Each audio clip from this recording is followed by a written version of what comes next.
welcome to your yoga practice.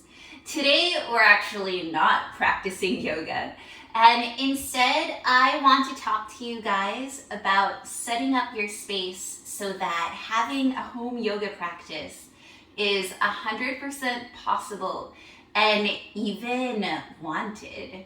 So what I hear a lot from people is that practicing at home is difficult. So they don't have a space, they feel super distracted. So I'm going to go over some of the things that help me have a home yoga practice. And I also know that not everyone has access to these things, so take everything I say with a grain of salt. All right, so number one, you need a really good yoga mat. So something that's inviting, that's maybe visually appealing. So this is my Lifeform mat. I have a bright yellow one with lots of colors. These are not cheap, and I feel like they're 100% worth it. They're just sticky enough. If you sweat, it absorbs it. You just need to be careful that you always lay it out to breathe after you sweat on it, and you wash it with water with a little bit of soap and like a sponge or a cloth, so that way it doesn't mold. I've had one that has molded in the past, so just be careful with that. But having a nice, clean, inviting yoga mat, I think, is the number one thing. And then having a space, right? So I have a room that's dedicated to yoga, and we call it the creativity room. So it's a space for us to do a lot of things, not just yoga, but right now that is what it's dedicated to. But just clearing out any space in your house that has things that you like to look at, or maybe someplace that you can close off from animals. I have the door closed today because sometimes my dog likes to get in my face. And that's hard when I want to relax, or if I want to record a video. It's just difficult when you have someone just licking you the whole time. It's a lovely thing sometimes, and I love to invite her into my practice.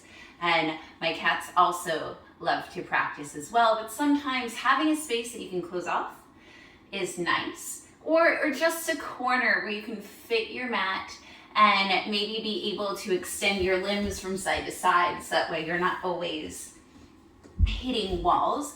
Being near a wall space is also a really good thing. So in case you want to put your legs up the wall, or use the wall to do like back bend walk backs, or handstands, or just like a chair pose against the wall, having a wall space nearby is really good. All right, on to props. You'll see behind me, I have all of these props lined up. And you don't have to have official things. There's a lot of places that you can substitute just everyday items. So I have yoga blankets. We keep a lot of these in our house to cover furniture so that the dog can lay on the furniture. But I have two that are devoted to yoga. Instead of yoga blankets, you can use regular blankets. You can also use towels. I just love the softness of these blankets. Pillows are great.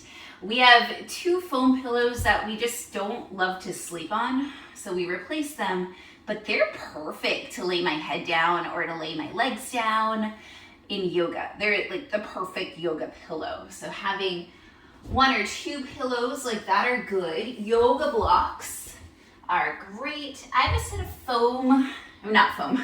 a set of cork blocks. And the reason that I personally have cork blocks is because my cat, Violet, loves to dig her claws in the foam ones.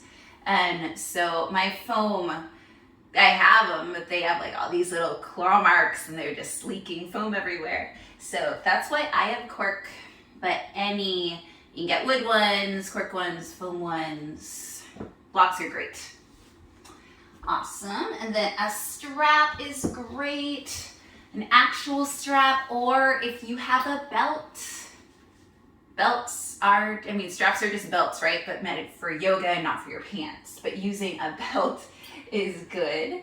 And then I have two yoga bolsters. You use pillows instead of these, but the thing with yoga bolsters is that they're more sturdy, so they can hold your body weight, which is good. I have a cylindrical one, and then I have a rectangular one. And then extra extra props. So things that might be fun to try. I have a yoga wheel and then some foam rollers. But yeah, just having a space that has fun things that you can play with.